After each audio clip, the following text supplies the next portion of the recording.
It was a warm spring morning in Seattle, timidly awakening the city from the long, tedious slumber of the rainy season.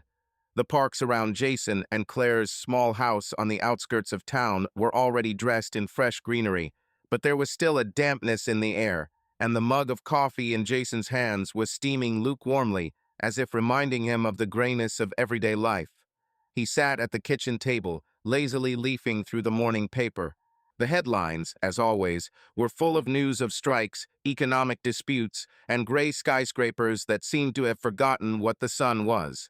The usual weight of routine hung over the city, but in their house it was especially acute, as if it had soaked into the walls, the furniture, even their conversations. Jason frowned as he scanned another article, but his gaze caught on a brightly colored ad in the magazine next to him. A peaky sunset over the turquoise waters of Miami Beach, palm trees swaying in the breeze, and the promise of a carefree life. Something stirred in him, a yearning for something more than the endless work deadlines and household chores. He put the paper down and looked at Claire, who stood at the stove, absent-mindedly stirring her oatmeal. "Claire," he began, his voice, usually reserved, shaking with sudden urgency. "Maybe we should stop sitting here. We need to get out somewhere. Somewhere south, by the ocean. You've been dreaming about Miami for a long time, haven't you?" Claire put the pan down and turned to face him, drying her hands on a towel. Her blonde hair, slightly damp from her morning shower, had come loose from its messy bun, and there were still shadows of fatigue on her face. Their marriage was alive, but it had long since become formal. The passion had faded, conversations were limited to bills, schedules, and who would pick up the package from the mailbox. But in her eyes, despite the weariness, there was a glimmer of hope. She smiled, faintly but sincerely. "Miami," she drawled, her voice soft as the sea breeze she dreamed of. "Long evenings on the beach, palm trees, music. That would be great, Jay. Like you once said, a second honeymoon." "A second honeymoon," he repeated, rolling up the sleeves of his plaid shirt. The word sounded like a promise, like an attempt to cling to something they had almost lost. "Why not? We're both tired, Claire. Let's get away, let's breathe. Miami's the perfect place. Beach, sun, no worries. We've earned it." Claire sighed softly and leaned against the edge of the table, looking thoughtfully out the window, where the morning light was already beginning to flood the yard, illuminating the grayed flower beds and the old chaise long unused. Her voice was quieter, almost a whisper. "Are you sure, Jay? We always put something off. First work, then bills, then repairs. Something always gets in the way." He came closer, resting his palms on the edge of the table, leaning a little lower towards her, as if he wanted to erase that invisible line that had increasingly come between them in recent years. "And if not now, then when?" he asked, and for the first time in a long time, his voice sounded not only determined but also warm. "We're losing ourselves, day by day. Miami isn't just a vacation. It's a chance to remember who we are, who we were, together." Claire looked at him, and her gaze softened a little, as if the thin film of doubt was beginning to dissolve. "What if all this is just an attempt to run away from problems?" she asked, but there was no longer the previous skepticism in her voice, only the fear of being deceived by hope again.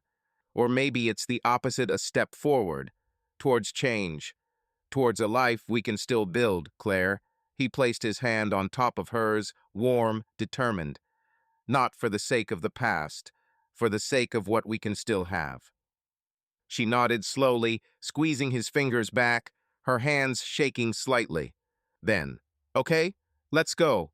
Just promise that this is not an escape, but a beginning. New, real." "I promise," he said simply. "We'll have time to be ourselves again." And in this kitchen, where usually only the clink of dishes and the hum of the refrigerator could be heard, for the first time in a long time, there was silence, but not empty, but filled with something warm, almost forgotten. Claire nodded, her smile widening. She walked over to the table and sat down across from him, and they began making plans like schoolchildren plotting an escape from a boring class. The decision came quickly, almost impulsively. A month in Miami Beach, away from the drab Seattle routine, the endless work calls and chilly evenings. The week passed in a whirlwind of preparation. Jason, usually a methodical engineer, enthusiastically booked plane tickets and looked for a hotel with an ocean view. Claire, whose job at a marketing agency was wearing her out, happily browsed online, choosing breezy dresses, straw hats, and sandals for Claire. They bought clothes as if they were going to another continent rather than another state. Jason, usually indifferent to shopping, was now excited to choose brightly colored shorts and Hawaiian shirts as if he wanted to be a different person for the duration of the vacation. The preparations for the trip had been an unexpected adventure. They'd laughed together at how ridiculous Jason looked in a bright yellow shirt with pineapples on it, and debated whether to pack warm sweaters for the chilly evenings. These moments of lightness and laughter had been rare in recent years, and Claire found herself missing the feeling of just being there, without the pressure of circumstances. But deep down, she was still afraid. What if this trip didn't change anything? What if their distance, like an invisible wall, stayed with them under the Miami sun? Finally, the day of departure arrived. The car, loaded with suitcases, sped down the highway toward the airport. Jason was silent, lost in thought, his fingers tapping lightly on the steering wheel. Claire looked out the window, watching the pines flash by and the occasional glimpse of blue sky. Her thoughts swirled around their marriage vibrant, but so far removed from what it had been. She remembered their first trip to the beach 15 years ago, when they couldn't tear themselves away from each other, dancing on the beach under the stars. Could Miami bring back even a little of that time? Claire smiled slightly, but there was a hint of excitement at the corners of her lips. The car sped along the highway. The sign of the first motel and gas station was already looming in the distance, but a tense, almost fragile silence still reigned in the cabin, like before a thunderstorm not dangerous, but long awaited. "It's just that sometimes I wonder," she continued, a little more quietly, as if she were afraid that words would ruin the magic of the moment. "Maybe we've changed too much. Maybe I'm not the Claire you once fell in love with, and you." She trailed off, shaking her head, not finishing the sentence. "We've missed so much about each other." He didn't answer right away. There was something in his face, as if he were struggling with his own doubts. But then he squeezed her hand tighter and spoke, slowly, almost in a whisper, as if he was afraid to scare away the trust that was just beginning to return. "We've both changed, Claire. It's true. And you know, there's nothing wrong with that. People can't stay the same. But what we had wasn't just the past. It was the foundation. I still remember the way you frowned when you read bad news, the way you started humming to yourself when you cooked, the way you were afraid of thunder, but pretended you weren't." She chuckled, blushing slightly. "You haven't changed completely either, Jay. You still talk to the machine when it doesn't listen, as if it can hear you, and you still only fall asleep on your left side, even though you say it's an accident." They both laughed, not loudly, but sincerely, like the good old days. "So maybe all we need is to learn to be together again, not like before, but in a new way," she added, more calmly, with some quiet determination in her voice. Jason nodded, his eyes fixed on the road, but his voice was soft. "I don't want to return to what was. I want to build something anew, with you. Not because I have to, but because I still choose you, every day." Claire was silent for a long time, looking out the window at the expanses of the highway. Then, without taking her eyes off her, she said, "Then let's go. To the end, without fears and half measures. Miami, we're going." And somewhere beyond the horizon, where a new morning was beginning, hope was already breathing. She squeezed his hand back, feeling the warmth of his fingers. Their eyes met, and in that fleeting smile there was a flicker of trust, fragile but genuine. The car rolled smoothly along the highway leading to the airport, and before them lay not only the road to the sandy beaches of Miami, but also the opportunity to rekindle the lost spark. The airport was buzzing like a beehive, the hum of planes, the voices of announcements, the bustle of passengers. Jason quickly checked in, deftly maneuvering between the crowds and the counters. Claire, standing to the side, watched an elderly couple laugh at their son's joke, and for a moment forgot about the night shifts at the office, the endless deadlines. Vacation was already starting to crowd out the stream of problems, and a strange feeling was growing in her chest, a slight flutter, an anticipation of something new. When they finally reached Miami and unpacked their bags in a cozy hotel room overlooking the beach, exhaustion gave way to excitement. The room was small but bright, with white curtains fluttering in the breeze and a bed strewn with hibiscus petals, the hotel's welcoming gesture. Claire walked to the window, where the bright blue ocean stretched out, framed by the green of palm trees. The sun was setting, painting the sandy shore in warm tones. "Do you really think it's going to be sunny here?" she asked, turning to Jason. Her voice was light, almost playful, something it hadn't done in a long time. "Miami is synonymous with sunshine," he replied, stepping closer and wrapping his arms around her waist. His arms, warm and familiar, sent a slight shiver through her. "Summer is here, Claire." "Summer, love, and freedom," she whispered, looking at her reflection in the mirror.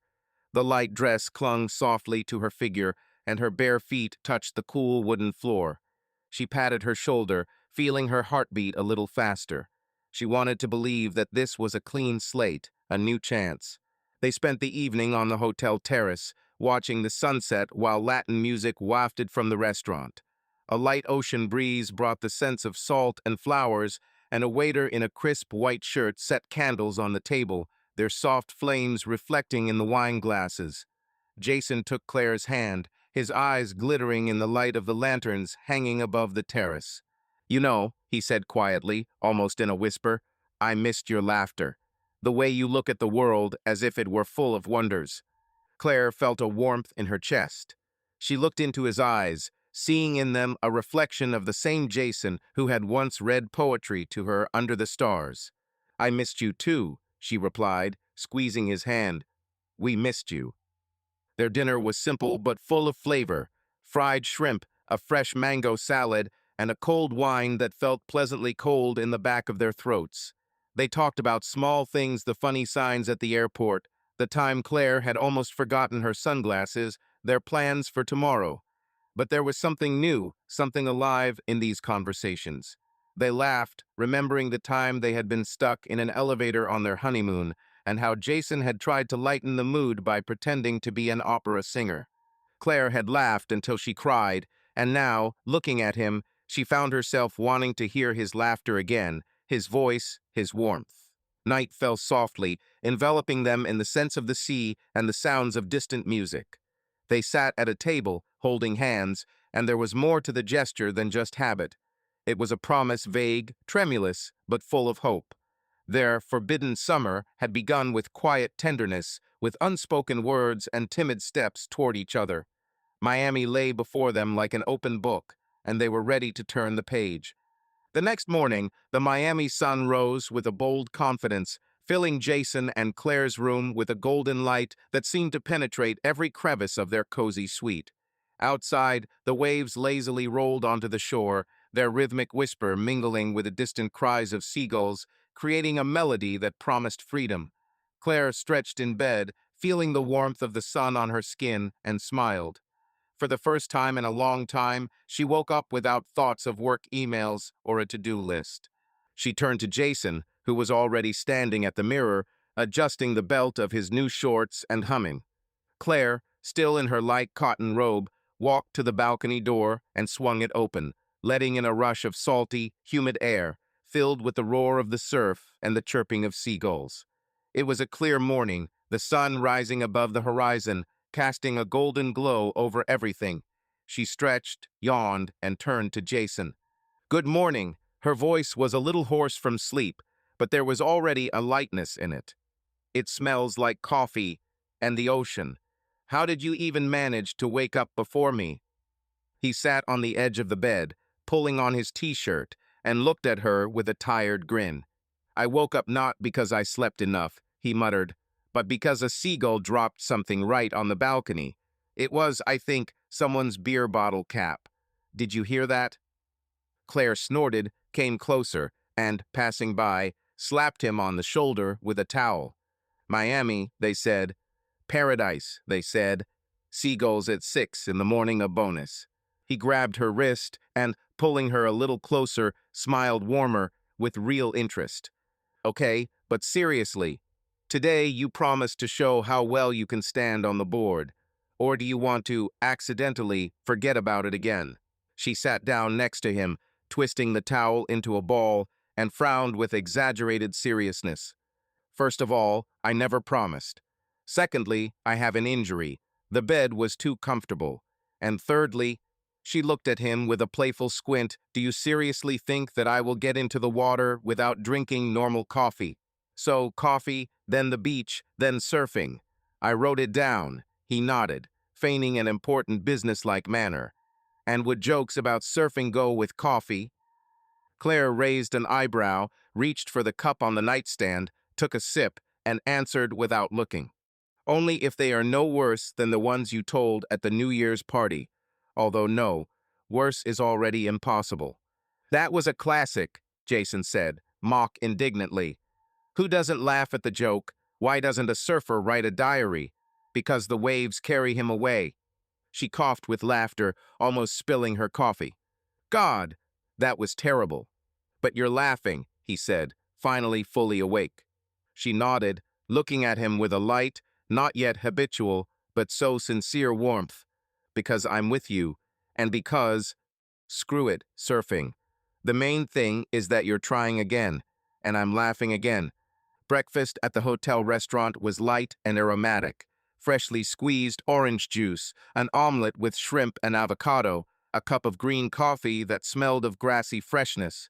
Outside, the sun was rising higher and higher, and the air was filled with the smells of salt, roasted corn from street stalls, and blooming hibiscus. They chatted about little things, how the air changed with the morning chill, how the seagulls flew over the palm trees, how the beach, right outside the window, beckoned to them like a stage ready for their appearance. Claire found herself thinking that these conversations, so simple and relaxed, were already beginning to return to her a feeling of lightness that she had almost forgotten.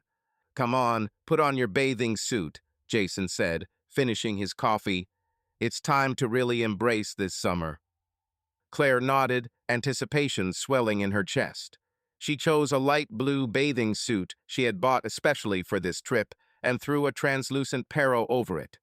Jason looked slightly comical in his new shorts and Hawaiian shirt, but that only added to his charm. They stepped out of the hotel and were immediately enveloped in the hot Miami air, infused with a salty breeze and the energy of a city that never seemed to sleep.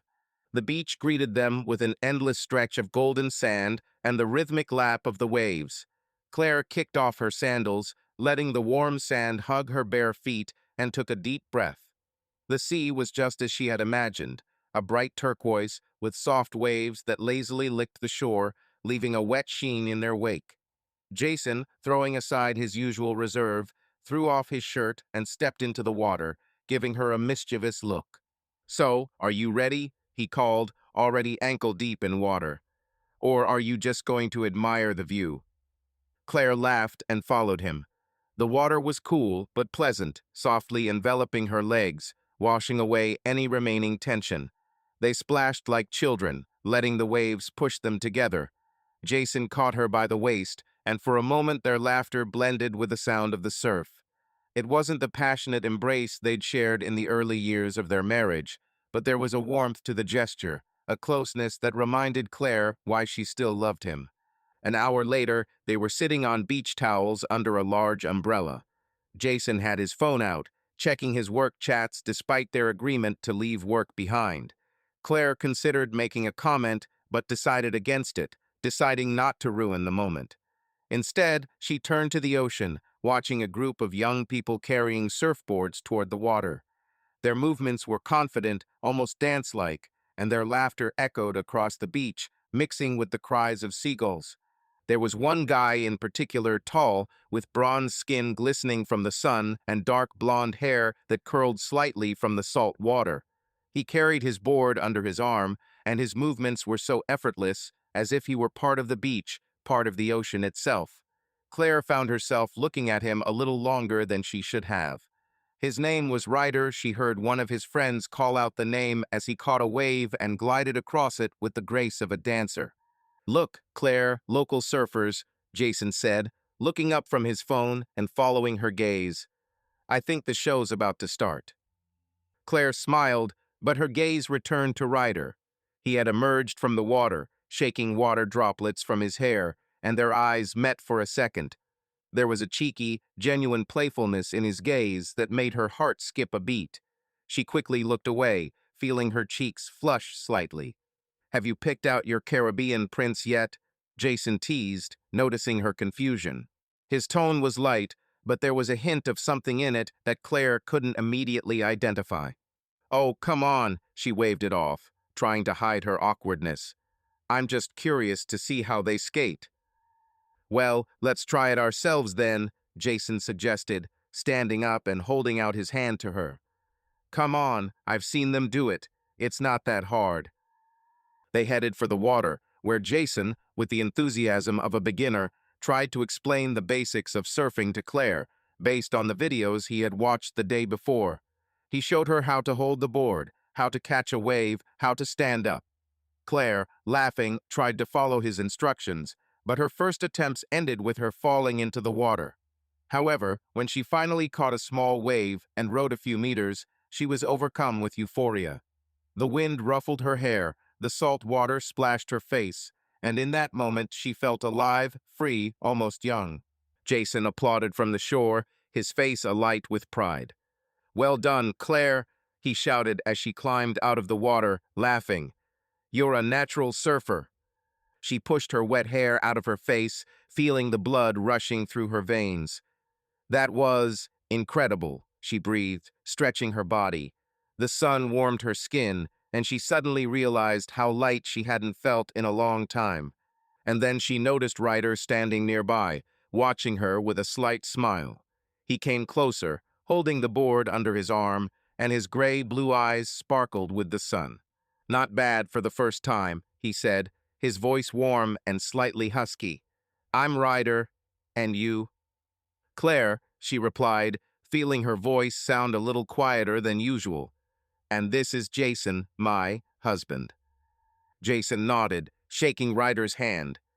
"We're just chilling out here," he said. "Are you a local?" "Born and raised," Ryder replied, casting another glance at Claire. "Miami is life. Waves, bars, sun. What are you looking for here?" "An escape from the routine," Claire said, and her words sounded more sincere than she'd expected. Something stirred inside her, a slight, almost forgotten feeling when someone looks at you with genuine interest.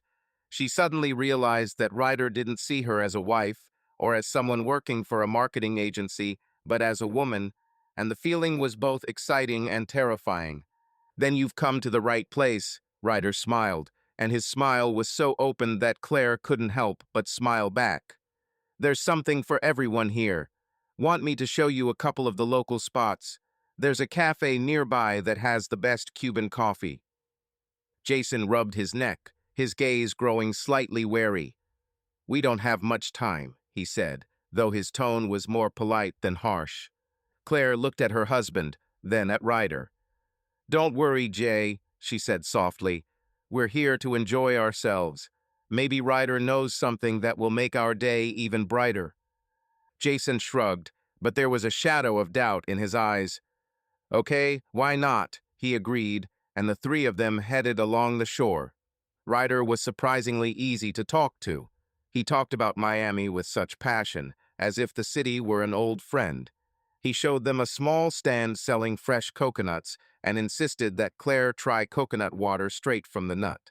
When she laughed at his story about how he once nearly drowned while trying to catch a giant wave, Ryder looked at her with such attention that she felt like she was the center of his world.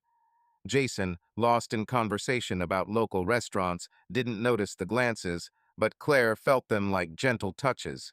"Are you always this open?" she asked Ryder when Jason stepped away for a moment to answer his phone. She tried to sound casual, but her voice betrayed a tremor. Ryder smiled, his eyes flashing. "Only when I see something worth it," he replied, and there was nothing overtly brash in his words, but they hung in the air like a challenge. Claire felt her cheeks flush again and quickly turned away to face the ocean. Her heart was beating faster, and she couldn't understand why. It was just flirting, light and innocent, but it had awakened something in her that she had long forgotten, the feeling that she was desirable, that she could still be the one who caught glances, who made people smile. She stole a glance at Jason, who was talking on the phone, his face focused, and suddenly felt a pang of guilt. But the guilt was followed by another feeling, a longing for Claire, who had once danced barefoot on the beach, not thinking about tomorrow. The rest of the day passed in a haze. She, Ryder, and Jason walked along the beach, sampling local snacks, laughing at Ryder's tales of adventure. Jason, to Claire's surprise, was also drawn into the conversation, discussing surfing with Ryder and even trying to replicate a few moves on the sand. But every time Ryder looked at Claire, his gaze lingered a little too long, and she felt something new, almost dangerous, ignite inside her. By evening, they had returned to their umbrella, and Ryder said goodbye, promising to show them another secret place the next day. Jason, visibly relaxed, took Claire's hand. "Well, shall we take another walk along the shore?" he suggested, and his voice was full of the same lightness as in the morning. Claire nodded, squeezing his hand. The sand was still warm beneath her feet, and the sunset painted the sky crimson and gold. She felt torn between two worlds, one familiar, warm, with Jason still at home, and one new, full of sparks and promises she wasn't quite ready to put into words. Miami, with its hot sun and salty wind, had awakened something in her that she'd long since buried. And as they walked along the water's edge, Claire couldn't help but wonder what would happen next. The midday sun had heated the air to the point where every breath felt like a sip of warm, salty syrup. The beach was buzzing with life, the sounds of children shouting and crashing waves, the distant music from the beach bars, the smell of coconut oil and fried snacks. Claire, still slightly shaken from the day before at the beach, sat in a small cafe on Ocean Drive, sipping an iced latte. Jason had gone on a tour of the local Art Deco buildings, fascinated by their history, leaving her to enjoy the morning peace alone.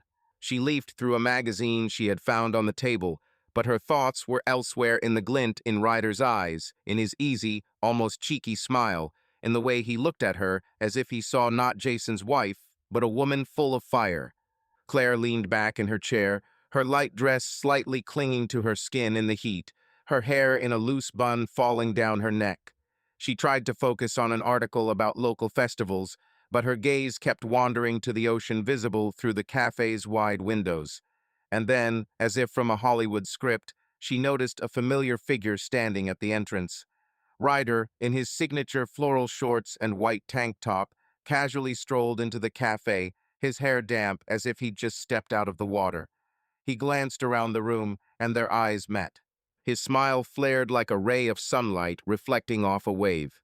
"Claire," he said, approaching her table with the same ease with which he glided over the waves. "I didn't expect to see you here, lonely without the ocean." She felt her cheeks warm and took a quick sip of coffee to hide her embarrassment. "Just relaxing," she said, trying to sound casual. "Jason's gone looking at old buildings.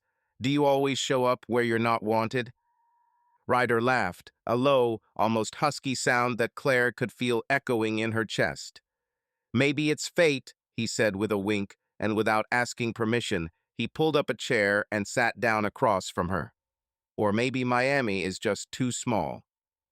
Claire rolled her eyes, but her lips couldn't help but quirk into a smile. "Yeah, sure, fate," she teased. "Or are you just stalking tourists for fun?" "Only those who look like you," he replied, his voice a little quieter, his gaze more frank. "Seriously, Claire, you're glowing on this beach. It's like the sun has decided to come down and take a stroll on the sand." Her heart skipped a beat.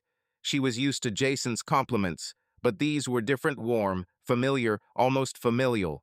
There was a different energy to Ryder's words, bold, almost dangerous, as if he were challenging her.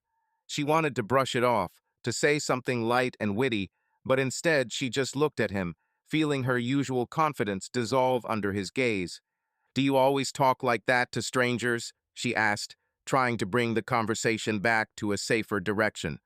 Only with people who look this sexy, he said, his smile widening, almost brazen. Seriously, Claire, you look like you were made for this place. Want me to show you how to really experience Miami? Let's get on a board and ride the waves. I'll teach you. Claire froze. His words, so direct, were like sparks falling on dry grass. She felt a conflict flare up inside her. Part of her wanted to say no, to remember Jason, their marriage, that they had come here to take back what had been lost. But the other part, the one that had woken up on the beach yesterday, craved this, the freedom, the adrenaline, the feeling that she could still be the one who rushed into adventure without looking back. Curiosity won out. Okay, she said, her voice a little hoarse, but just surfing. And no nonsense. Ryder held up his hands, feigning innocence, but his eyes were sparkling. Just surfing, I promise. Although, waves do strange things to people sometimes. They left the cafe and headed for the beach, where Ryder had already left his board. The sun was high, the sand was hot against her bare feet, and the air was thick with heat and a salty breeze. Claire felt as if she had stepped onto the edge of something new, something unknown. She took off her dress, leaving her in her bathing suit, and noticed how Ryder's gaze slid over her figure, not intrusively, but with obvious interest. She pretended not to notice, but inside her pulse quickened. Here, Ryder said, handing her the board. First, I'll show you how to stand, and then we'll try to catch a wave. He stood behind her, his hands coming up to rest gently on her waist to help her balance. His touch was light, almost weightless, but Claire could feel the warmth of his fingers through the thin fabric of her bathing suit. She tried to focus on his instructions where to place her feet, how to maintain her center of gravity, but her thoughts were jumbled. His voice, low and calm, sounded too close, and the scent of coconut oil mixed with sea salt was dizzying. Relax, he said, his breath fanning her neck. The waves can sense when you're tense. Just trust the water and me. Claire nodded, trying to ignore the warmth spreading through her body. They entered the water, and she felt the waves gently pushing against her. Ryder was close, his hand occasionally brushing her back, helping her steady her board. When she finally caught the first wave, she felt the same euphoria as yesterday, but now it was mixed with something new, the feeling that she wasn't just riding waves, but teetering on the edge of something forbidden. They fell into the water, laughing, their bodies touching for a moment underwater, and Claire felt his hand slide down her thigh, whether by accident or not, she wasn't sure. When they emerged, their faces were so close she could see the water droplets on his eyelashes. His eyes, a bright blue like the ocean, looked at her with such intensity that she almost forgot how to breathe. You look like you were made for this, he said, his voice deeper than usual. You know, Claire, I'd like you to ride more than just the waves. Maybe at night, under the stars, on me.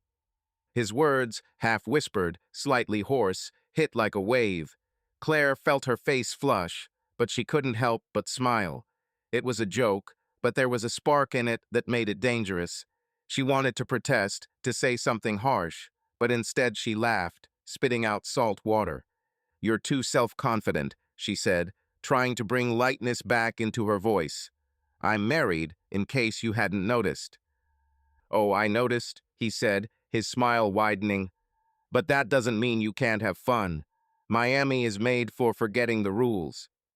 They walked back to the beach, and Claire felt her legs shaking, not from exhaustion, but from the tension building between them.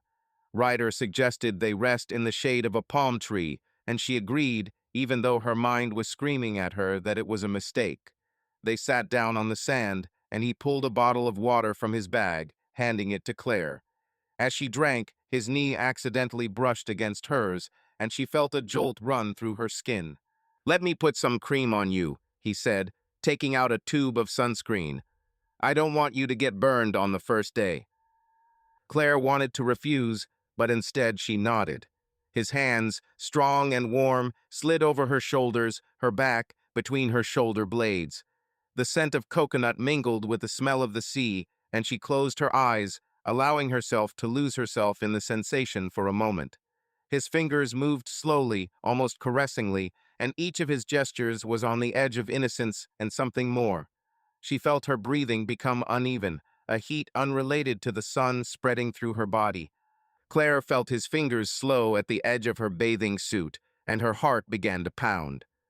"We need to cover all the areas," he whispered, his voice low, like the muffled roar of the surf. His hand slid under the strap at her back, gently releasing the clasps one by one. The cool lotion contrasted with the heat of his skin as he began to rub it into her shoulders, moving lower, toward her ribs, in circles that seemed to draw invisible patterns. She froze as his thumb accidentally, or maybe not, slid down the side of her breast.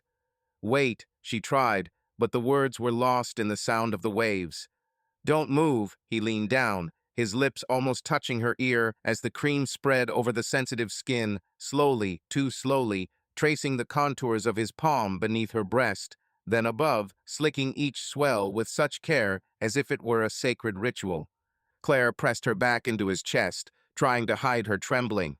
Her mind was telling her to pull away, but her body was arching toward him, treacherously responding to every push. "Enough," she lied in a whisper, but he only laughed hoarsely in response. "Not everywhere yet."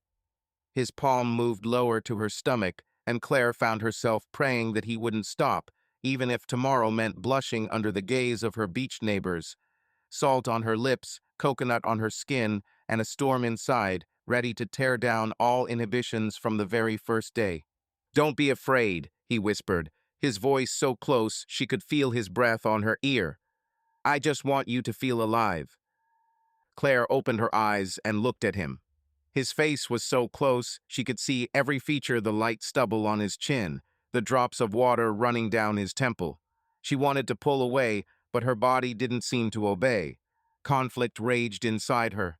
She loved Jason, but this feeling, this temptation, was so new, so alive. She felt like the heroine of some movie where anything was possible, where there were no consequences. "If Jason saw us now," she said quietly, almost in a whisper, "he'd think we were in some kind of romantic comedy." Ryder smiled, his hand hovering on her shoulder.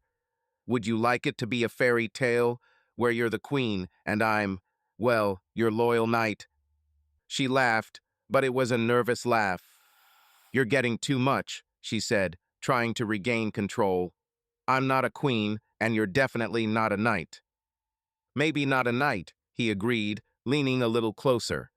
"But I'd like you to ride the waves with me, or, under the stars. You're so hot, Claire, I mean it. Miami is made for people like you." Her breath hitched. His words, so frank, were like wind fanning smoldering embers. She wanted to protest, but instead she felt her lips curl into a smile. She pulled away, trying to break the tension, but her body still trembled from his closeness. And then a familiar voice called out, "Hey, what do we have here?" Jason was approaching them, a towel over his shoulder, his face flushed from playing volleyball. He was smiling, but there was a hint of suspicion in his eyes as he noticed how close Claire and Ryder were sitting. Claire stood up quickly, adjusting her swimsuit.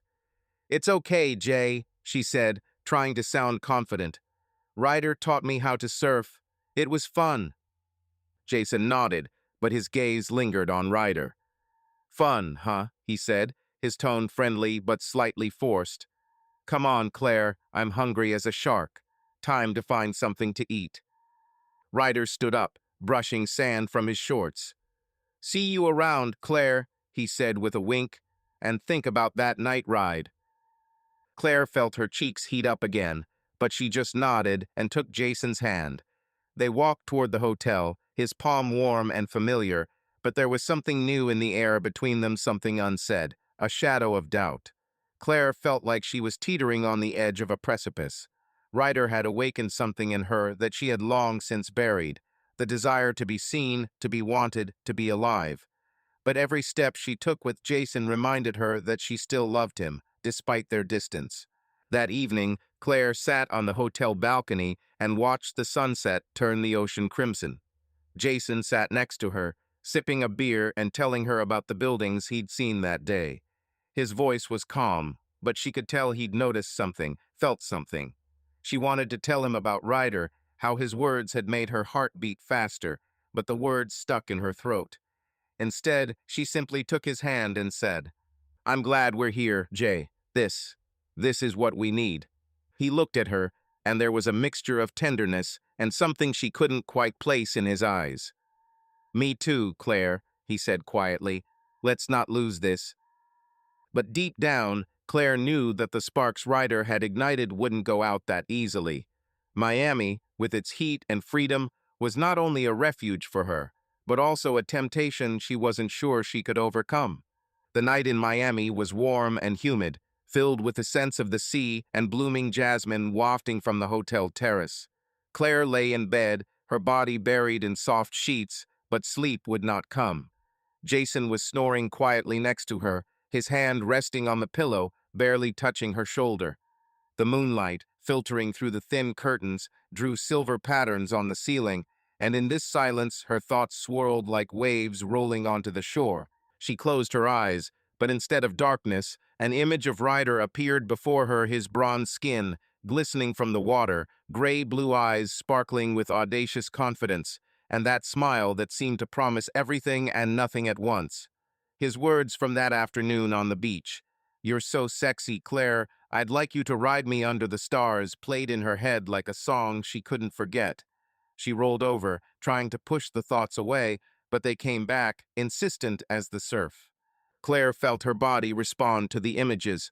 Her skin burned, her heart beat faster, and a strange, almost painful tension built in her chest. She tried to think of Jason, of how they had laughed at dinner last night, of his warm hand squeezing hers, but thoughts of Ryder were stronger. She imagined his hands sliding over her shoulders, his breath warm and close, his voice low and husky, whispering her name. It was wrong, she knew, but the taboo only added fuel to the fire.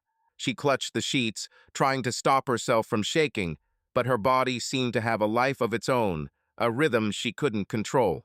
As the first rays of sunlight began to penetrate the room, Claire slipped quietly out of bed, trying not to wake Jason. She put on a light dress, grabbed her bag, and whispered to herself that she was just going to get coffee. She needed movement, air, something to drown out this internal noise. She left the hotel, and the morning Miami greeted her with soft warmth and the distant roar of the ocean. The streets were still half empty, only the occasional jogger and morning coconut sellers broke the silence. Claire headed for the same cafe on Ocean Drive where she had run into Ryder yesterday, although deep down she knew it was no accident. The cafe was nearly empty, with only a couple of tourists sitting by the window, scrolling through their phones.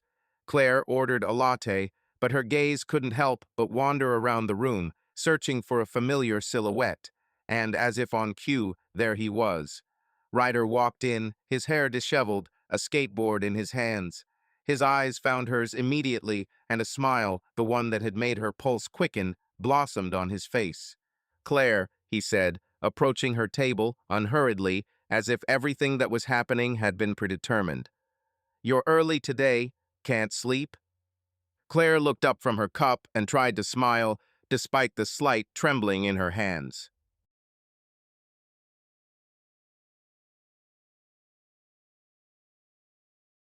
He grinned and sat down immediately opposite her, without waiting for permission.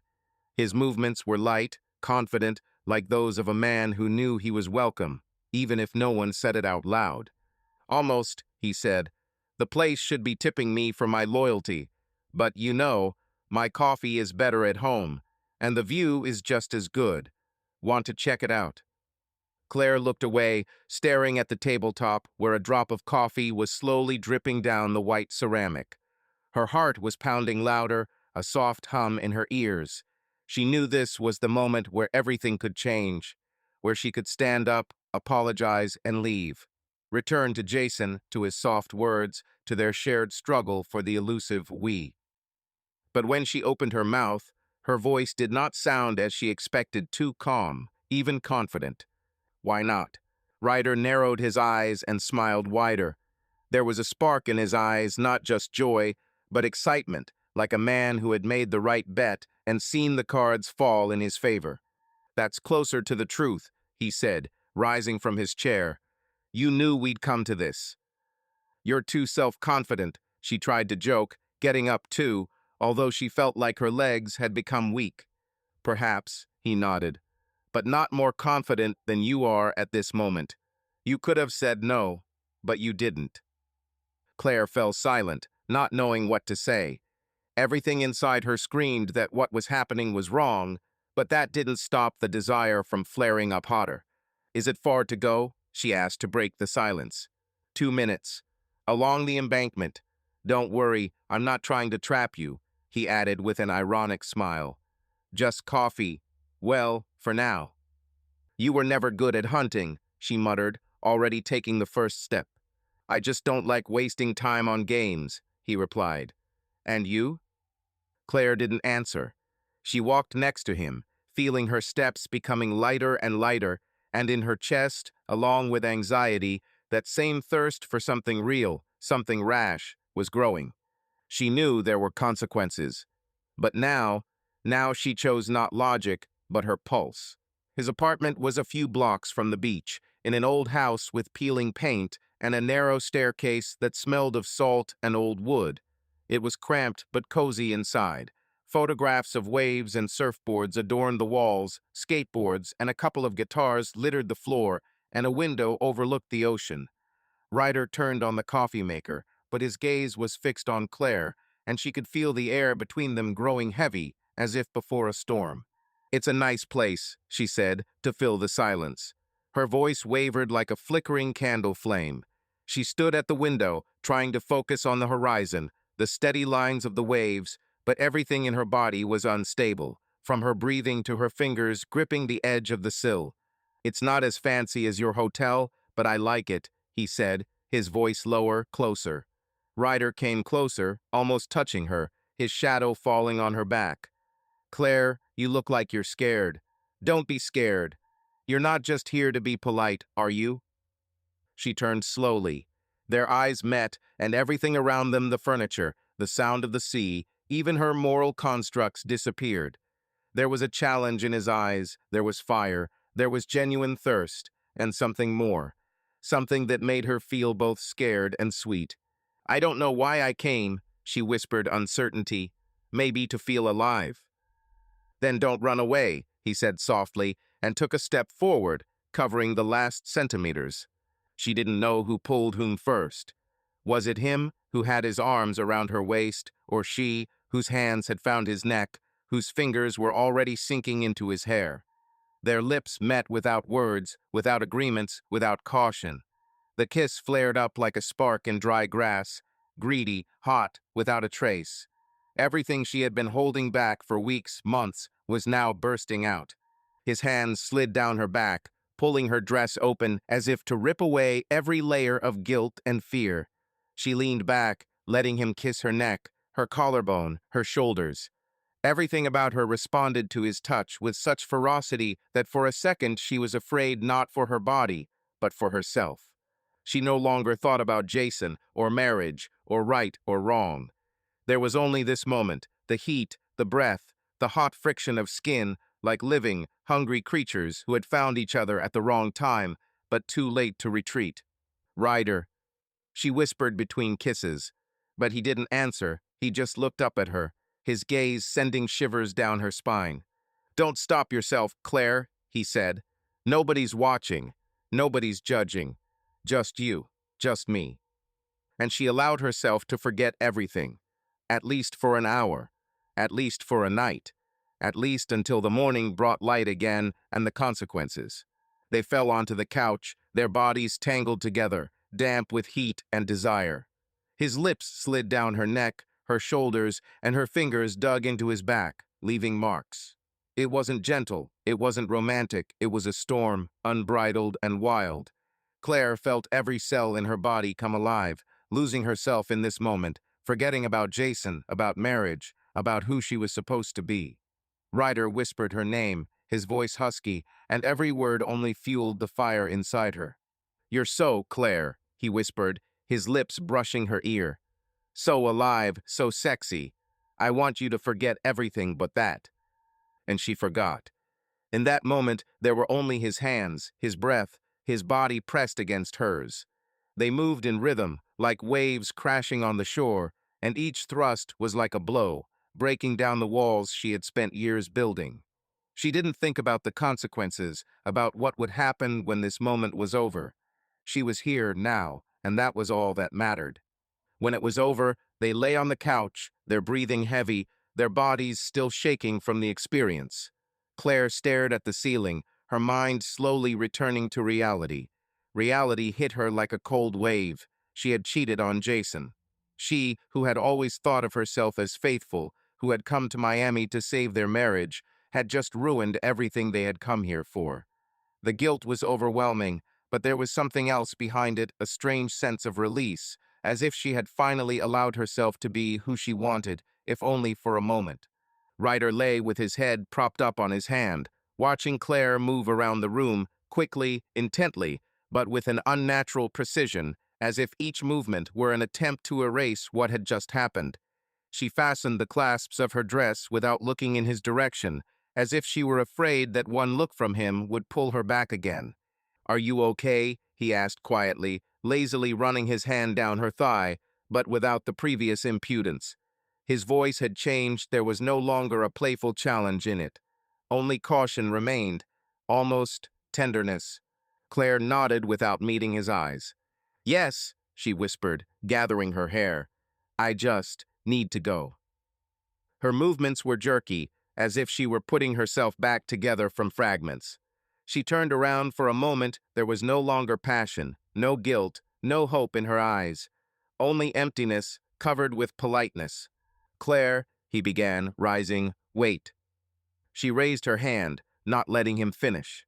"No," she said dully. It was a mistake." He fell silent, biting his lip. It seemed he wanted to say something, but changed his mind. A shadow flashed across his face, not reproach, not disappointment, but almost regret. "If you change your mind," he said finally, "you know where to find me." She nodded, not even bothering to answer out loud. Her hand touched the door handle, and before she left, she paused for a second. Her shoulders jerked with a deep breath, as if her body was still trying to decide who she was now. The woman who would go home and pretend it never happened, or the one who would never forget this moment. But she didn't turn around. She simply walked out, leaving behind a silence heavy, motionless, like the frozen air before a thunderstorm. The streets of Miami, so bright and alive, seemed foreign to her now. She felt torn apart, one part of her still shaking from the experience, from the way Ryder had made her feel wanted, alive, another part screaming of betrayal, of Jason waiting for her at the hotel, unsuspecting. When she returned to the room, Jason was sitting on the balcony reading a book. He looked up and smiled, but his smile faded when he saw her face. "Claire?" he asked, standing up. "Are you okay? You look weird." She forced herself to smile, but her lips trembled. "I'm just tired," she lied. "Where have you been?" he asked, frowning slightly without stopping reading. She smiled softly and hugged him around the neck, as if nothing unusual had happened. "For coffee," Claire replied, trying to make her voice light. "You fell asleep, and I went out to get some fresh air. Sorry, it's so early." He leaned down and kissed her on the forehead.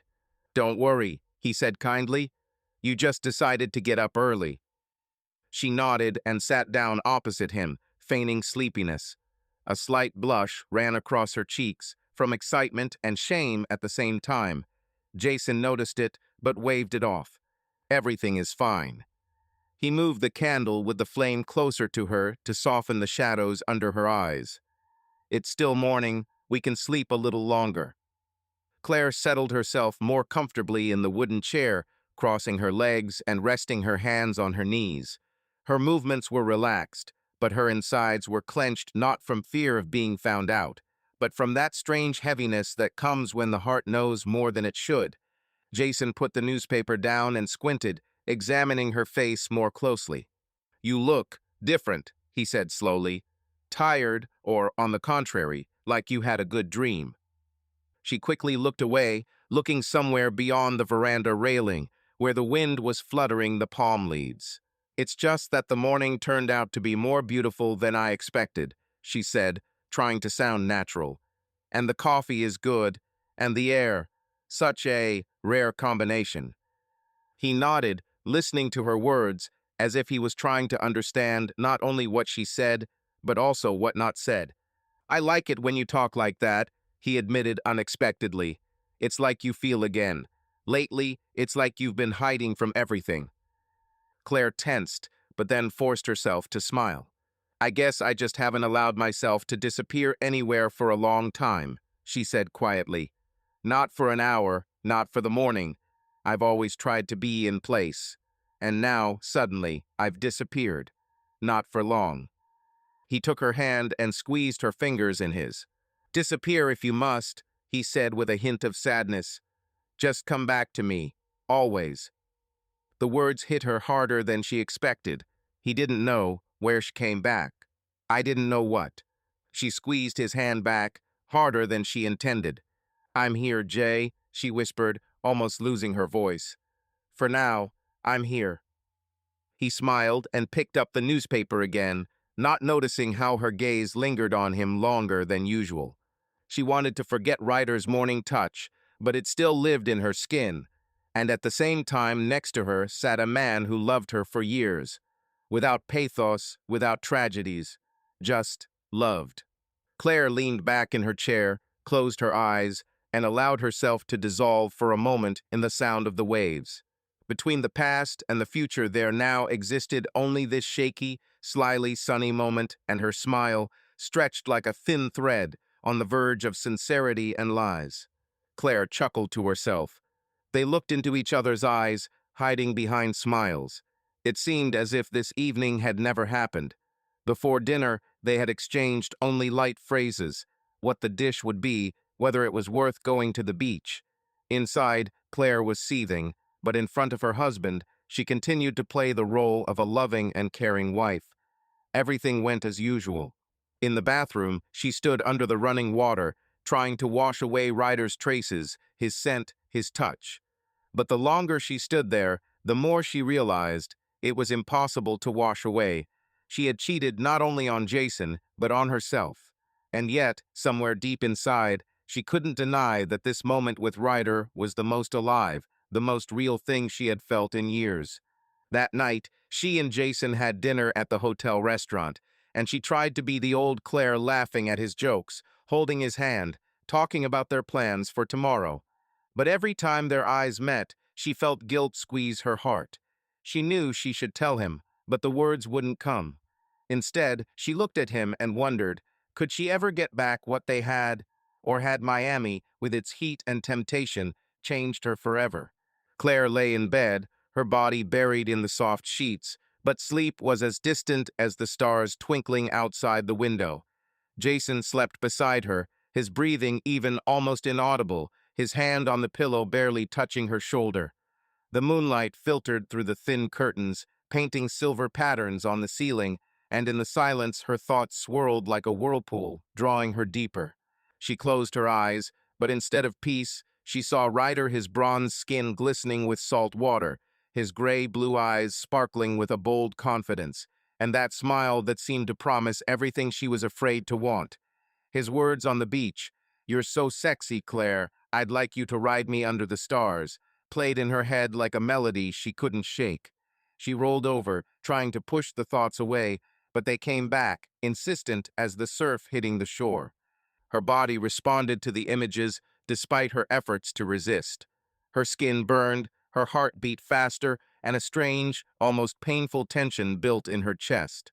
She tried to think of Jason, of him holding her on the hotel terrace, of his warm smile, of the way he looked at her as if she were still the girl he had fallen in love with 15 years ago.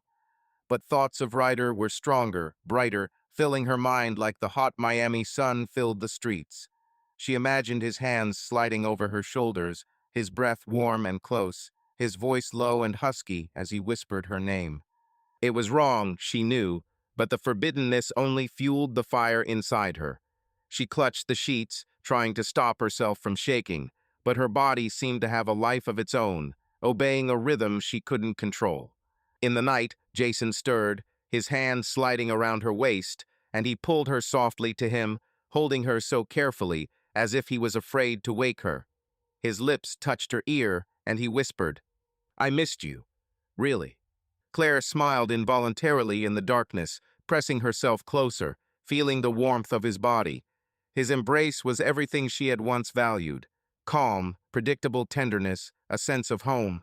He stroked her shoulder, then slowly moved his hand lower, touching her hip. His touch was soft, but there was a growing insistence in it. When she did not pull away, he parted her legs slightly, pressing closer. His breathing quickened, and he, still half asleep, tried to merge with her, his hands seeking the familiar curves of her body. But her body responded with restraint, as if something had snapped inside her. Claire flinched, pulling back slightly, not sharply, but enough for him to feel her tense. In that same second, he stopped, his hand still on her hip. "Are you okay?" he whispered, lifting her chin with his fingers. His eyes searched for an answer, even in the darkness, and Claire felt his gaze piercing her, as if trying to find what she had been so careful to hide. She was silent, trying to keep her face calm, so as not to betray the storm raging inside. His fingers touched her cheek, light, caring, but there was a frightening emptiness in Claire's chest. She felt like an actress playing the role of a faithful wife, but the script had long ceased to be hers. "Claire," his voice was soft, but there was concern in it. "You seem distant."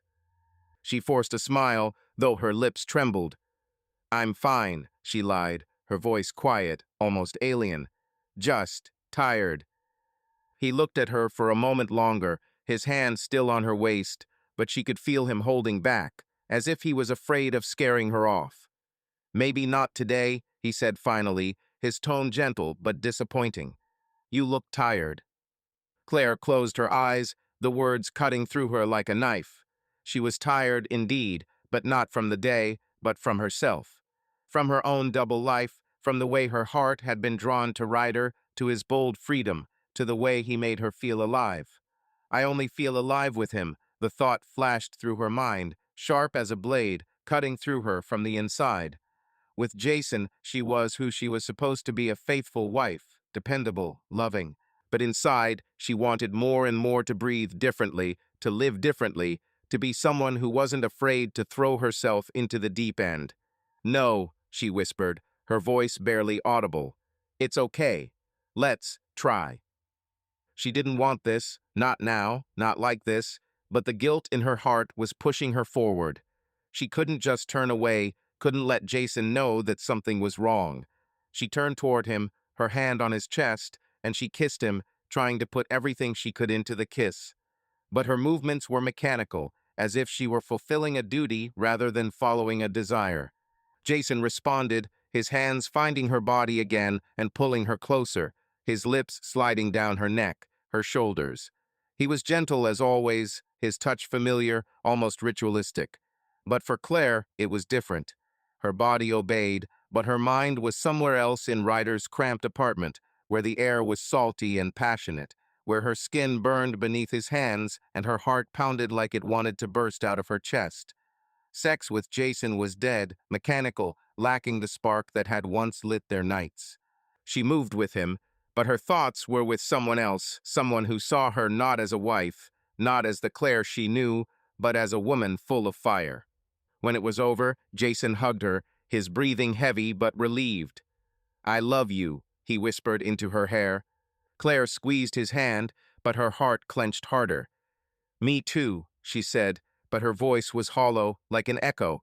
She lay next to him, feeling his warmth envelop her, but inside her there was an emptiness, a coldness she couldn't explain.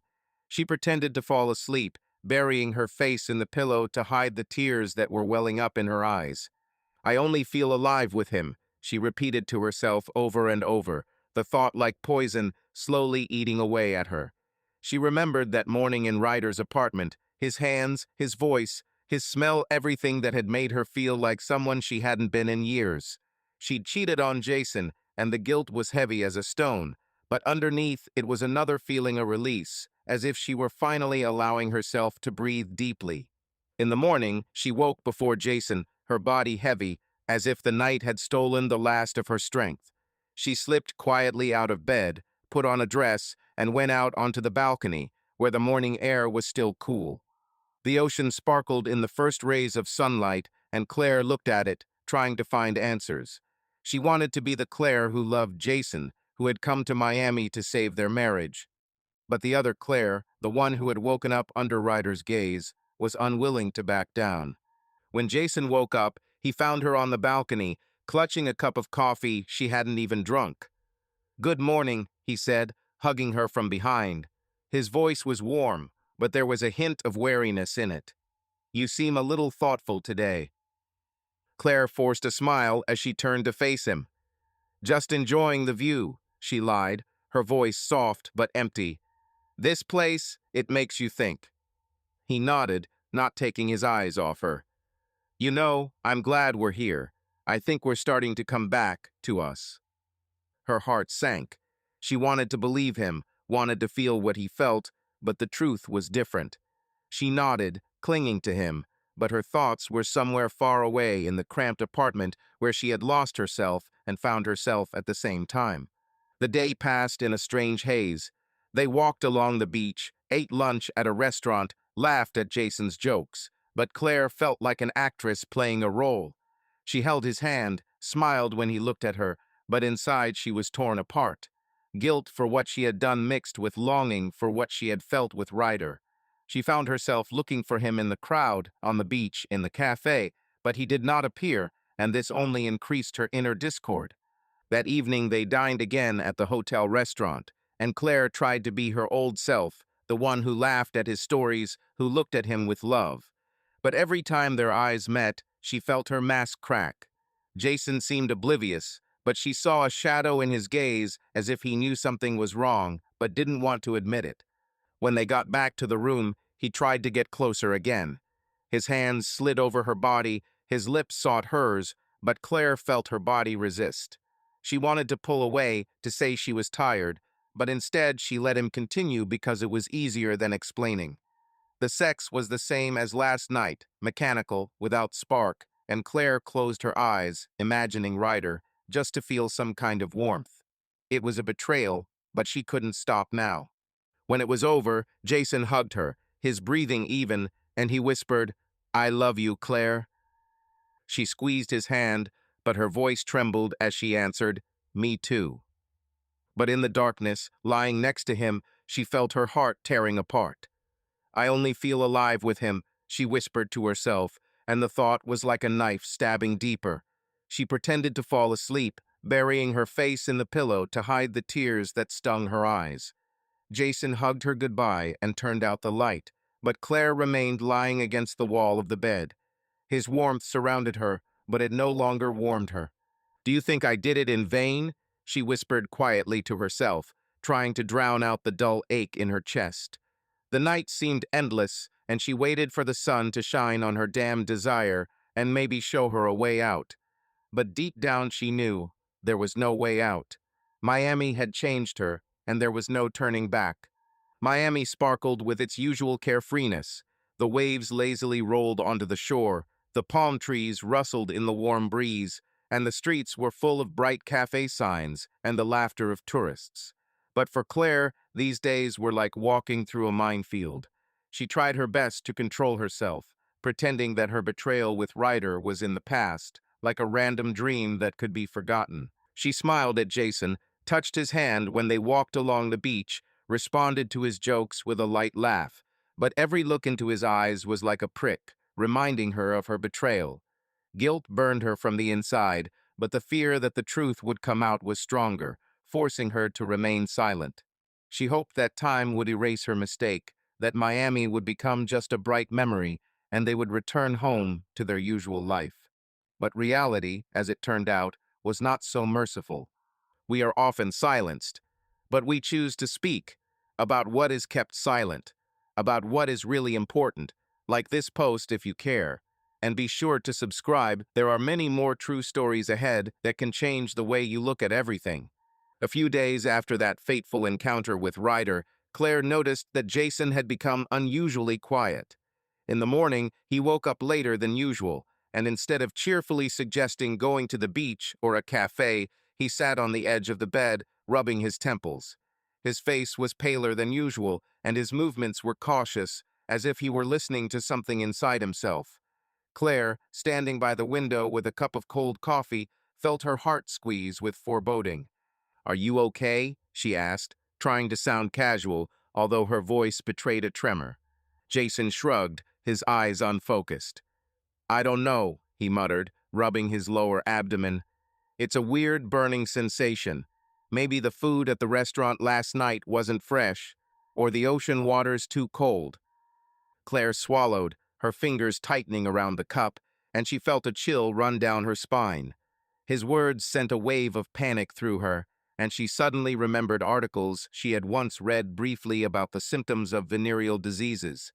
No, this can't be true, she thought, trying to reassure herself. It was just a coincidence. Maybe he really did have a cold, or maybe he ate something bad. "I guess I just overswam," she said, forcing herself to smile. "Drink some water, rest, it should pass." But by lunchtime, Jason was feeling worse. He complained of a slight fever and noticed a slight redness on his skin that made him frown.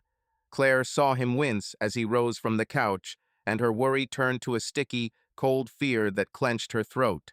She suggested going to the hotel clinic, and Jason, though he grumbled that it was probably nothing, agreed. "Better check," he said, pulling on his t-shirt. "I don't want to spend my entire vacation lying around with some kind of infection." Claire nodded, but her hands shook as she packed her bag. She followed him, though every step felt like a step toward an inevitable precipice. They were met at the clinic by a doctor, an older man with tired eyes and a calm voice who seemed accustomed to any situation. He led Jason into an office, and Claire remained in the hallway, clenching her fingers so tightly that her nails dug into her palms. Her thoughts raced. This can't be what she thinks it is. It's just an infection, a cold, anything but this. When Jason walked out of the office, his face was gray and his eyes were wide with shock. The doctor followed behind him, holding a sheet of paper with the test results, and his serious gaze only increased Claire's panic. Jason looked at her, and a shadow of suspicion flashed in his eyes that made her heart stop. "What did he say?" she asked, her voice barely audible. "Let's go to the room," Jason answered shortly, his tone cold, almost alien. "We need to talk." They walked back to the hotel in silence.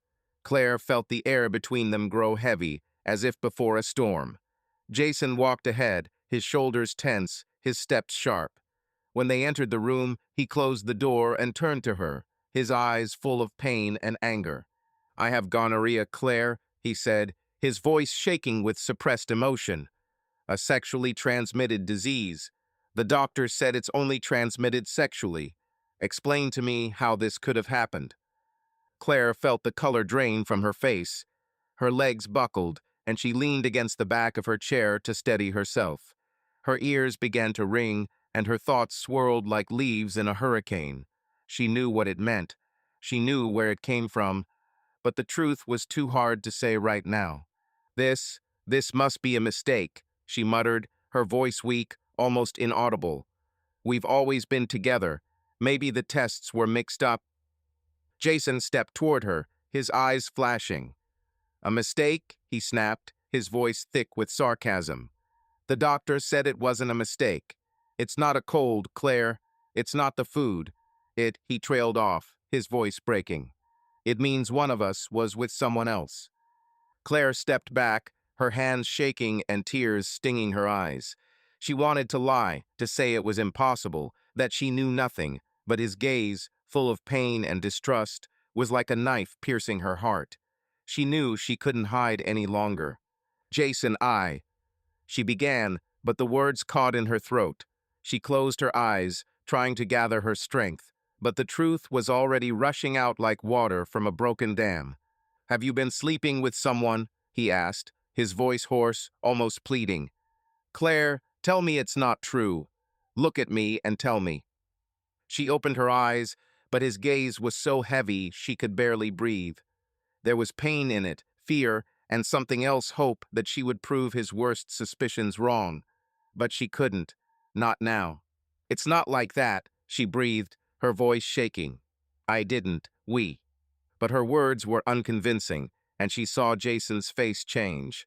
His eyes darkened, and his lips pressed into a thin line. He took a step closer, his hands clenched into fists. Don't lie to me, Claire, he said, his voice low, almost threatening. I can tell you're hiding something. Tell me the truth, now. Claire felt tears streaming down her cheeks. She sank down onto the couch, her shoulders slumping, her hands falling limply into her lap. She knew the truth would ruin everything, but keeping quiet was worse. I slipped, she whispered, her voice breaking. It was one time, with Ryder. Jason froze, his face going gray as if all the blood had been drained from him. He took a step back, his eyes wide with shock. Ryder, he asked, his voice full of horror. That guy from the beach, you slept with him? Claire nodded, her tears dripping onto the floor and her chest tightening with pain. Yeah, she breathed. It was one time. I didn't mean to. I don't know how it happened. You don't know how this happened, he shouted, his voice echoing off the walls of the room.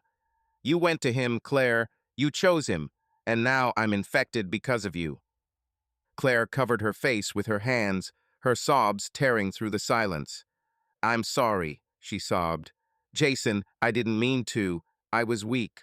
Miami, I can't explain. Can't you explain? He barked, his voice thick with anger. You betrayed me. You ruined everything we had. I trusted you, Claire. I thought we were here to save our marriage, and you slept with some surfer. She looked up, her face wet with tears. It was a mistake, she whispered. I didn't mean for it to happen like this. I didn't mean to hurt you. You didn't want to hurt me? His voice broke, and he ran a hand over his face, trying to hold back the tears. You infected me, Claire. You put my health at risk. How could you? Claire fell to her knees, her hands reaching out to him, but he flinched as if from fire. Please, she begged, give me a chance to make it right. I'll do anything. Fix it. He laughed, but his laugh was bitter, almost mad. You think it can be fixed? You ruined our lives. I don't know who you are now. He turned toward the window, his back tense, his hands clenched into fists. Claire sat on the floor, her sobs growing quieter, but the pain in her chest growing. She wanted to say more, to plead, to explain, but the words felt hollow. She knew the truth had torn their marriage apart like thin fabric, and no amount of apology could stitch it back together. When was that? He asked suddenly, without turning around. His voice was cold, almost dead. When were you with him? Claire swallowed, her throat tightening. A few days ago, she whispered, at his apartment. I went to get coffee and...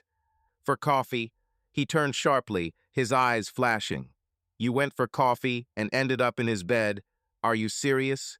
She nodded, her gaze fixed on the floor. I didn't plan it, she said quietly. It just happened. He made me feel alive. Jason froze, his face twisted in pain. Alive? He asked, his voice full of bitterness. And I made you feel dead? Is that what you're saying? No, she cried, her voice breaking. Jason, I love you. It was a mistake. I didn't mean to. Enough, he snapped, raising his hand. I don't want to hear this. I don't want to hear you making excuses. He walked to the door, his movements jerky, as if he were trying to get away from it all. I need time, he said, not looking at her. I can't be with you now. Jason, she began, her voice shaking, please don't go. Let's talk. Talk? He turned, his eyes full of tears. About what, Claire? About how you ruined our lives? About how I now have to heal because of your mistake? I can't.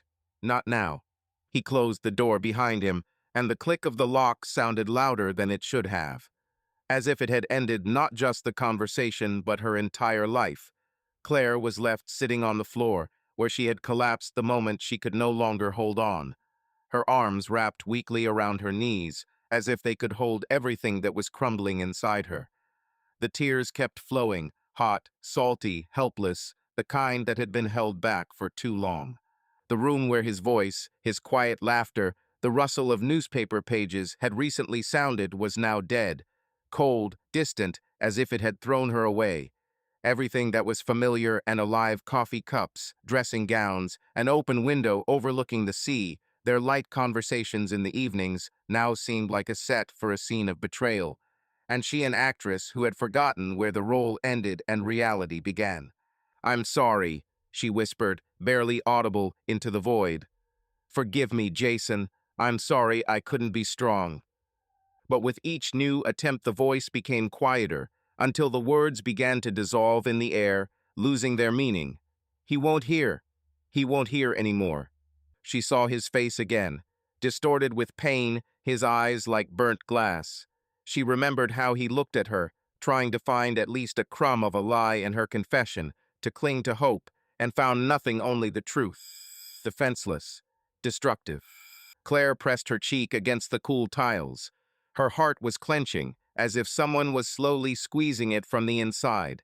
Her body was shaking with fatigue and regret, and her head was ringing with the silence that remains when everything is said and there is no return. Miami. The city of sun, lightness, carefree life. It gave her a flash, that short moment when she felt like a woman, desired, alive. But for that moment, she paid with everything: trust, home, herself. She tried to stand up, but her legs wouldn't obey her. She wanted to disappear, to hide from everything that would happen now, from loneliness, from condemnation, from herself. But she knew there would be no salvation, only the path forward, the lonely one, the one where there would be no more us. Through a veil of tears, she still looked at the closed door, hoping that he would come back, that he would open it, that he would ask, that he would give her a chance. But the handle did not move. There were no steps, no breath, no forgiveness behind it. Her life, such as it was over, and now there was only emptiness, and she herself in it. Miami still glowed with its bright, carefree energy. The ocean sparkled in the sun, the palm trees swayed in the breeze, and the streets hummed with the laughter of tourists and the music of outdoor cafes. But to Claire, the city had become alien, as if its colors had faded, leaving only a gray void. After Jason learned of her betrayal and illness, their world had collapsed like a house of cards, and each new day was just an attempt to cling to the edge of the abyss. She could still see his face, full of pain, anger, and disappointment, as he packed his suitcase without looking at her and walked out, slamming the door. His footsteps echoed in her head, and with each one, her heart sank a little more. Claire was alone in her hotel room, surrounded by a silence that was louder than any scream. She sat on the floor, hugging her knees, trying to process what had happened. Jason was gone. There were no goodbyes, no promises to think about it or to come back. He had simply taken his things and disappeared, leaving her feeling like she had lost everything.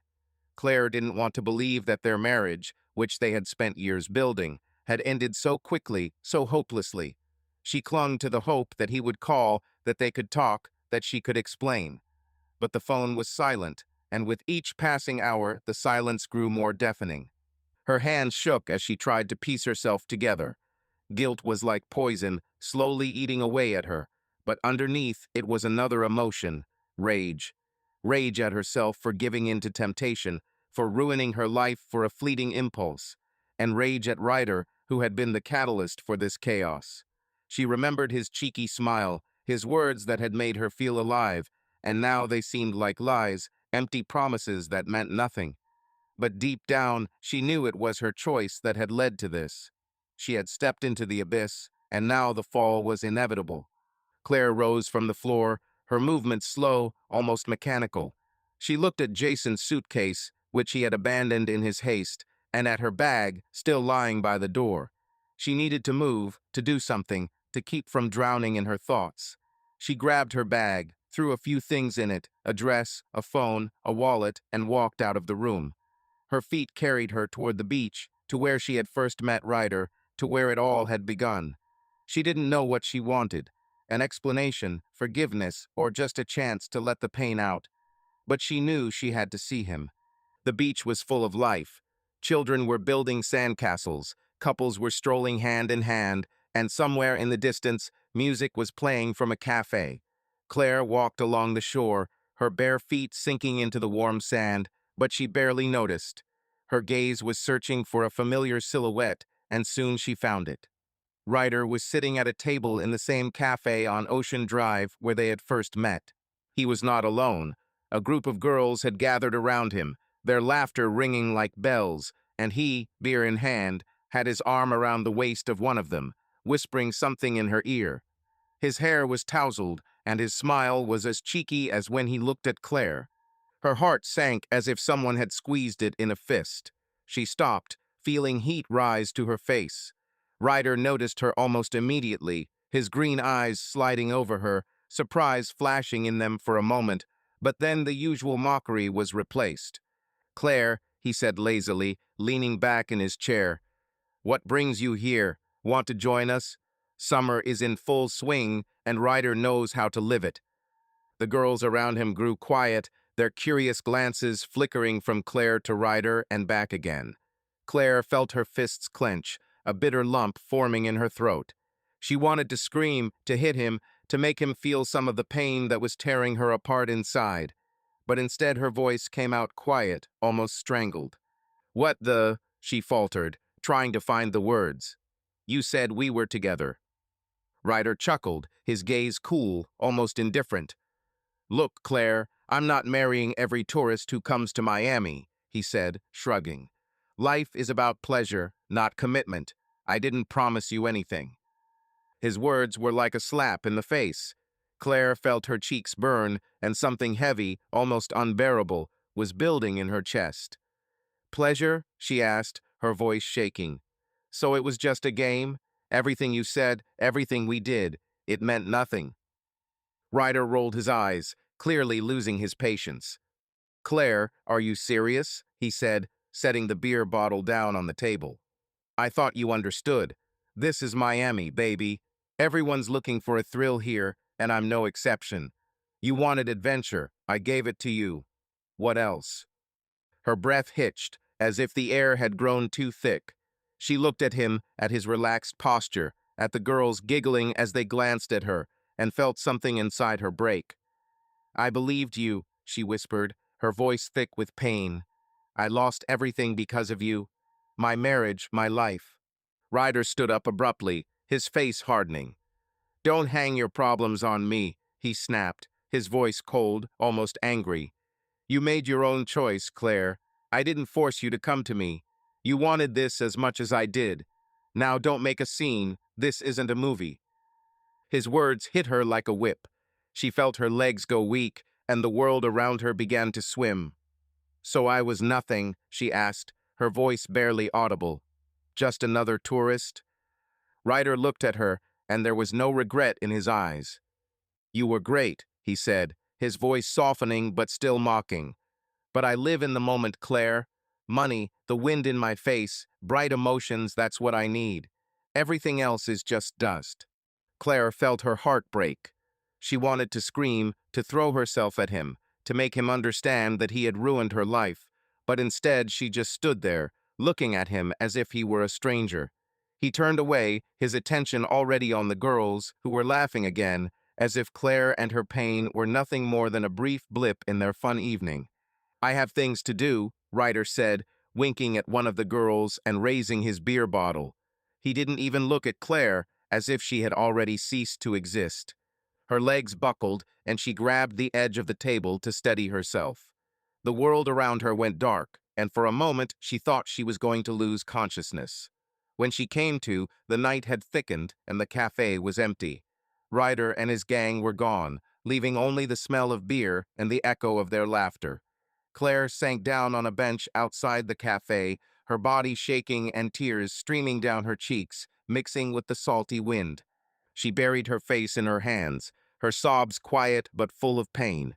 Everything she thought was important, everything she had risked for, was an illusion.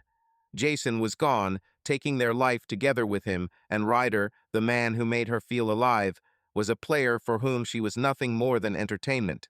She remembered his words, "This is Miami, baby," and felt them burn inside her like a hot iron. It was just a game, she whispered to herself, her voice shaking. It was just a game.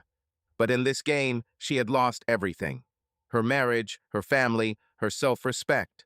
She sat on the bench, looking out at the dark ocean, and felt the emptiness filling her inside. But somewhere deep down, beneath the pain and the shame, something new was beginning to form a strange, almost frightening sense of freedom. She was no longer Jason's wife, no longer Ryder's plaything. She was alone, and the thought, though terrifying, gave her a chance to start over. Claire wiped her tears and stood up. Her steps were unsteady, but she walked away from the cafe, away from the beach, away from the memories that were tearing her heart apart. She didn't know where she was going, but she knew she couldn't stay here, in this city that had become the symbol of her fall.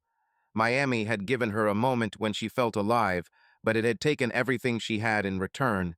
And now she had to learn to live again alone, empty-handed, but with a heart that, despite everything, still beat.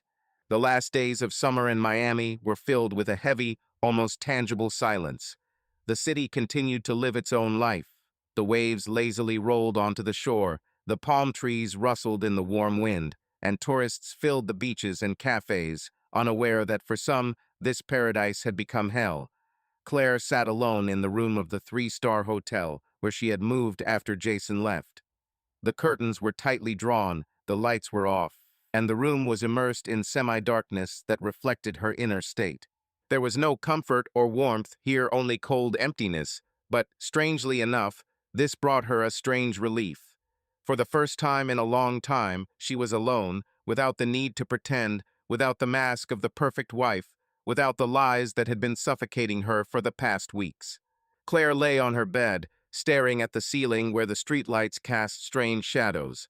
Her body felt heavy, like lead, and her heart ached as if someone was squeezing it in a fist.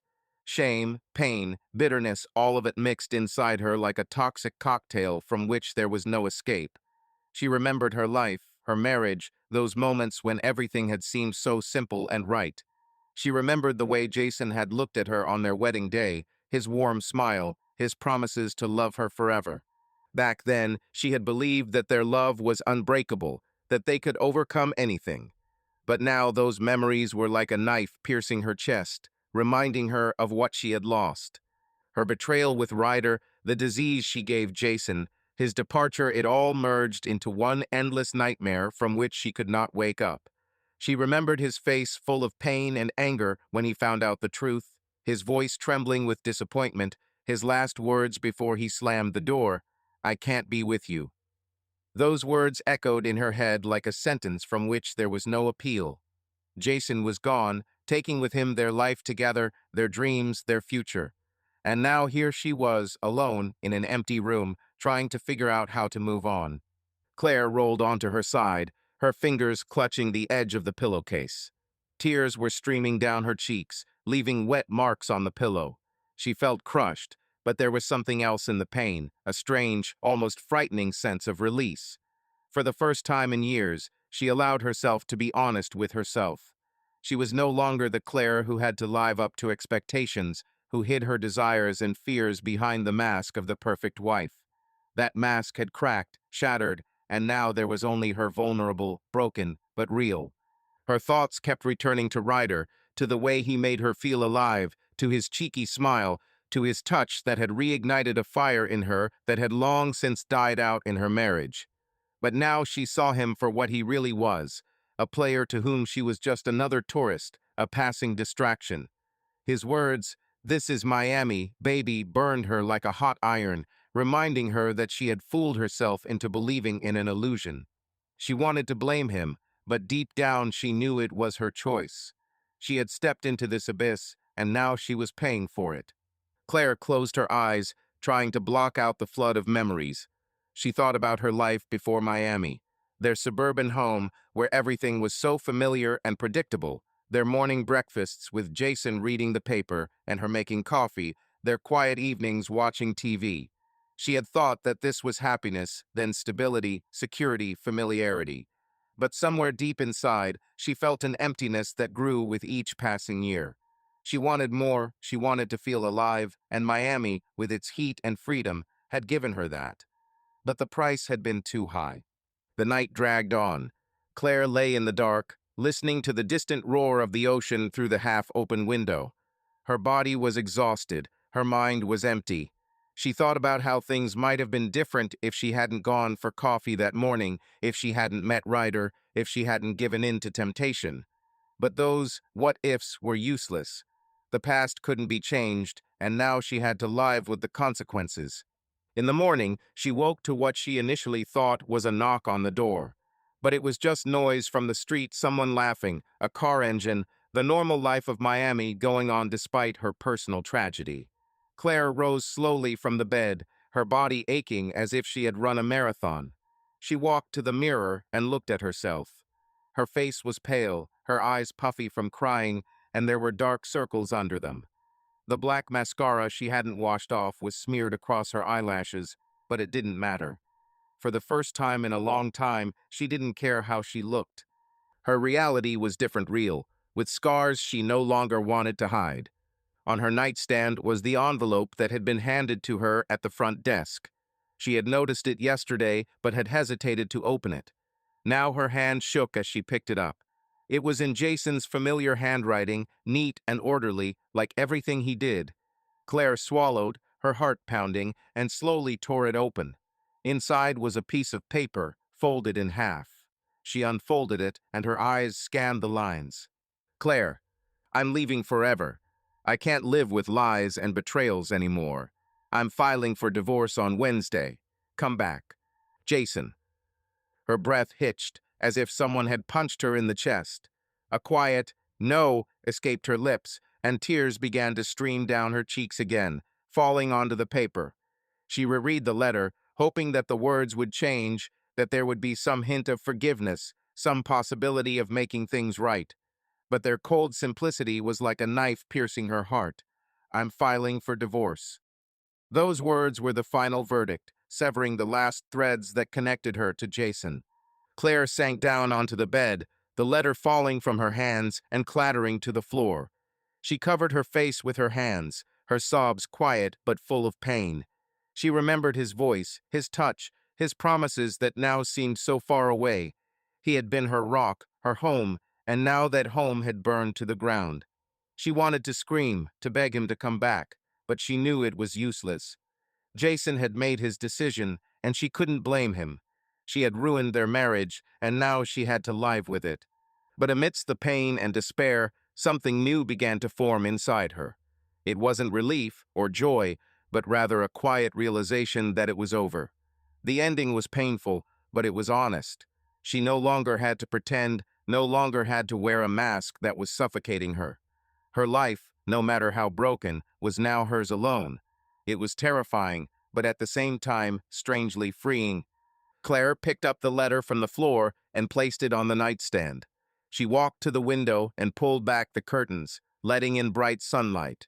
Miami lay before her, as beautiful and indifferent as it had been the first day. She looked out at the ocean, at the people laughing and enjoying life, and felt her heart slowly come to life.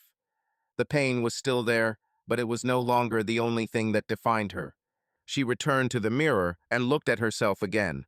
Her eyes were still full of tears, but there was a spark in them, not bright, not sure, but real. I'm free, she thought, and the words, though bitter, were true. Her summer was over, and with it Claire, who had been afraid to be herself. Now she had a new road ahead of her, full of uncertainty, but for the first time in a long time, she was ready to take a step. Claire packed her things, putting them in her suitcase with the same mechanical precision that Jason had done. She didn't know what awaited her at home, but she knew she couldn't stay in Miami. This city had given her a moment when she felt alive, but it had taken everything she had in return. Now she had to learn to live again alone, empty-handed, but with a heart that, despite everything, still beat. Seattle greeted Claire with a cold autumn rain that pounded the roof of the taxi as she drove through familiar streets.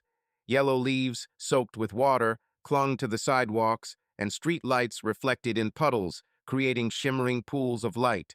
She pulled up the collar of her coat against the wind and took a deep breath of the damp air, scented with rain and fallen leaves. Coming home was not what she had imagined in her dreams when she still hoped that everything could be fixed. Instead of warmth and comfort, she was greeted by memories that pounded in her chest, mingling with a new, almost frightening sense of freedom. She was home, but this home was no longer her refuge. It had become a mirror of her new life, full of scars but also of possibilities. The streets of Seattle hummed with the familiar bustle of cars rushing past, their headlights cutting through the twilight, people ducking under umbrellas to escape the rain. Every sound, the honk of a car, the squeal of tires on wet pavement, distant laughter was a reproach to Claire, a reminder of what she had lost. She looked out the cab window, her gaze drawn to familiar places.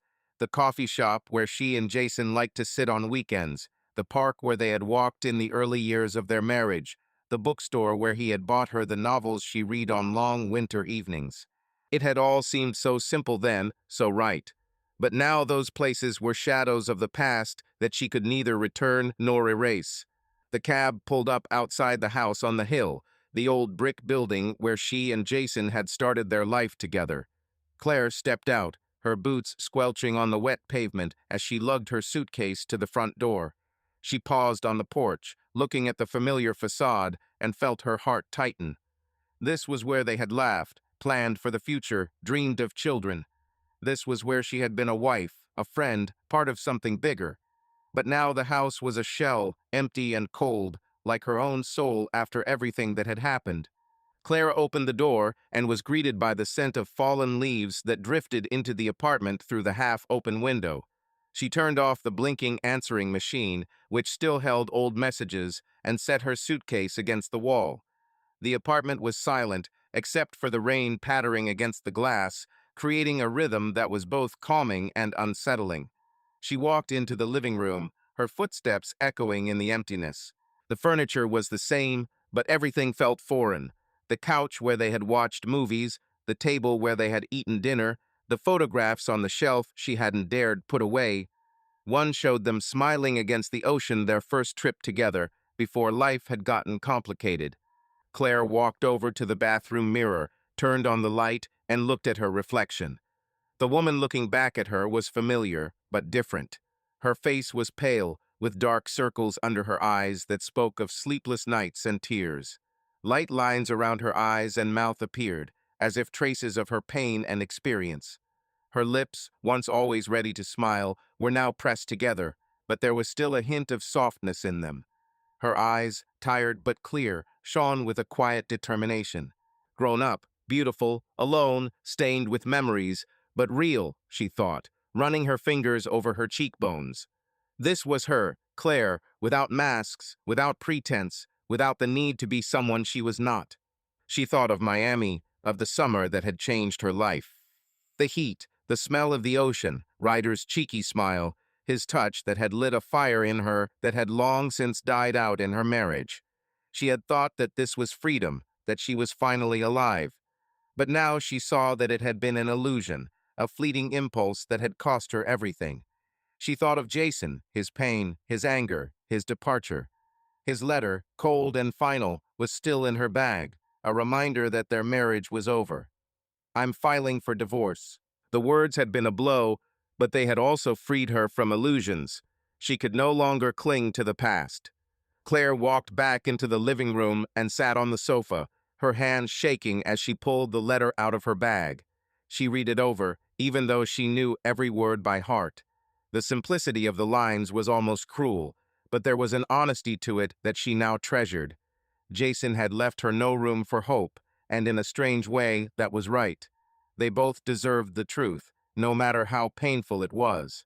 A few days after her return, Claire received a summons to appear in court. The divorce was set for late October, and she would have to meet Jason to sign the papers. The thought terrified her, but it also brought her a strange sense of relief. She knew the conversation was inevitable, and despite the pain, she wanted it to be honest. She didn't want to lie to him or to herself anymore. On the day of the hearing, Claire wore a simple black dress and coat that made her look older but more confident. It was still raining, and she held an umbrella as she walked toward the courthouse. Her heart was pounding, but she forced herself to breathe evenly. She didn't know what she would say to Jason, but she knew she wanted to look him in the eye and tell him the truth, not for forgiveness, but for herself. The courtroom was cold, the air smelling of old paper and wood. Jason was already there, sitting at the table with his lawyer. He looked tired, his face paler than she remembered, his eyes no longer holding the warmth she had once loved. He looked at her, and for a moment she thought he was about to say something, but instead he looked away. Claire sat across from him, her hands on the table, clutching a folder of papers. The hearing passed quickly. The lawyers talked about dividing up the property, about formalities, but Claire barely listened. Her eyes were fixed on Jason, on his pursed lips, on his hands, nervously fiddling with his pen. When the judge declared the marriage dissolved, she felt her chest tighten, but no tears came. This was the end, and she was ready to accept it. After the meeting, Jason lingered in the hallway. Claire knew this was her chance, and she gathered her courage and walked up to him. He looked at her, and a shadow of pain flickered in his eyes, but it was not as sharp as before. "Jason," she began, her voice quiet but firm. "Can we talk?" He nodded, his face tense. They moved to the window, where the rain pattered against the glass, creating a soft backdrop for their conversation. "I don't know where to begin," Claire said, her fingers fiddling nervously with the strap of her bag. "But I want you to know, I'm sorry. I didn't mean for it to end this way. I made a mistake, and I paid for it." Jason stared out the window, his eyes distant. "I know," he said finally, his voice low, almost lifeless. "But it doesn't change what you did. You betrayed me, Claire. You ruined everything we had." Her throat tightened, but she forced herself to continue. "I know, and I don't expect you to forgive me. I just want you to know that I didn't mean to hurt you. I was lost, searching for something I was missing, but that's no excuse. It's my own fault."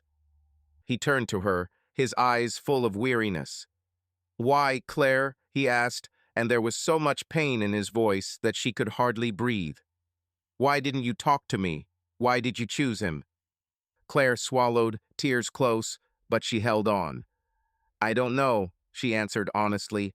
"I thought it would make me happy, but I was wrong, and now I live with it." Jason was silent, his gaze sliding over her face as if he were searching for the Claire he knew. But Claire was gone. A different woman stood before him, broken but ready to start over. "I don't want to hate you," he said finally, "but I can't forget. I hope you find what you're looking for. But that's not my story anymore." His words were like a knife, but they were also a release. Claire nodded, her lips trembling. "Thank you," she whispered, "for everything we had, and for letting me go." He didn't answer, just nodded slightly and walked away. Claire watched him until he disappeared through the door. The rain was still falling, but it didn't seem so cold now.